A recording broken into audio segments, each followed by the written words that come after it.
తెలంగాణలో మరోసారి సమగ్ర సామాజిక, ఆర్థిక, విద్య, ఉపాధి, రాజకీయ, కులగణన సర్వే జరగనుంది. కులగణన సర్వేలో పాల్గొనని వారి వివరాల నమోదుకు రాష్ట్ర ప్రభుత్వం మరో అవకాశం కల్పించింది. ఆదివారం నుంచి ఈ నెల 28 వరకు నమోదు చేసుకోవచ్చని సూచించింది. ఎన్యూమరేటర్లు ఫోన్ చేసిన వారి ఇంటికి వెళ్లి వివరాలు నమోదు చేయనున్నారు.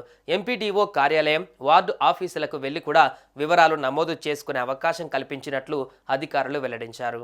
గతంలో నిర్వహించిన కులగణన సర్వేలో వివరాలు ఇవ్వని వారి వివరాలను ఈ సర్వేలో అధికారులు సేకరించనున్నారు. ఇందుకోసం టోల్ ఫ్రీ నంబర్ 040211111 ను ఏర్పాటు చేశారు.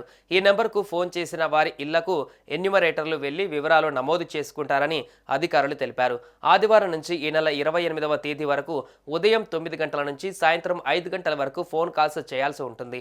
అదేవిధంగా ఎంపీడీఓ, వార్డు కార్యాలయాలకు వెళ్లి కూడా ప్రజలు స్వచ్ఛందంగా తమ వివరాలు నమోదు చేసుకోవచ్చునని అధికారులు తెలిపారు. ప్రజాపాలన సేవా కేంద్రాల ద్వారా కూడా మీ వివరాలను వెల్లడించవచ్చు. గ్రామీణ ప్రాంతాలలోని ఎంపీడీఓ కార్యాలయాలలో, పట్టణ ప్రాంతాలలోని వార్డు కార్యాలయాలలో ఏర్పాటు చేసిన ప్రజాపాలన సేవా కేంద్రాలకు ప్రజలు వెళ్లి తమ వివరాలను అందించాలి. అలా కాకుంటే ఆన్లైన్ నుంచి సర్వే ఫారాన్ని డౌన్లోడ్ చేసుకోవాలి.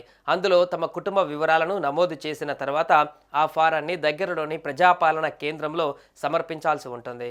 రాష్ట్రంలో నిర్వహించిన కులగణన సర్వే ద్వారా 1,15,71,457 కుటుంబాలకు గాను 1,12,15,134 కుటుంబాలను సర్వే చేయడం జరిగిందని, ఇంకా 3,56,323 కుటుంబాలను సర్వే చేయలేదని ప్రభుత్వం చెప్పింది.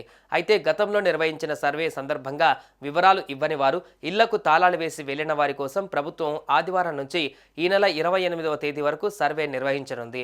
మొదటి దశ సర్వే టైంలో కొన్ని కుటుంబాలు ఊర్లకు వెళ్లిపోవడంతో ఇండ్ల తాళాలు వేసి ఉన్నాయని, మరికొన్ని కుటుంబాలు కావాలని వివరాలు ఇవ్వడానికి నిరాకరించినట్లు ముఖ్యమంత్రి రేవంత్ రెడ్డి అసెంబ్లీ వేదికగా స్పష్టం చేశారు.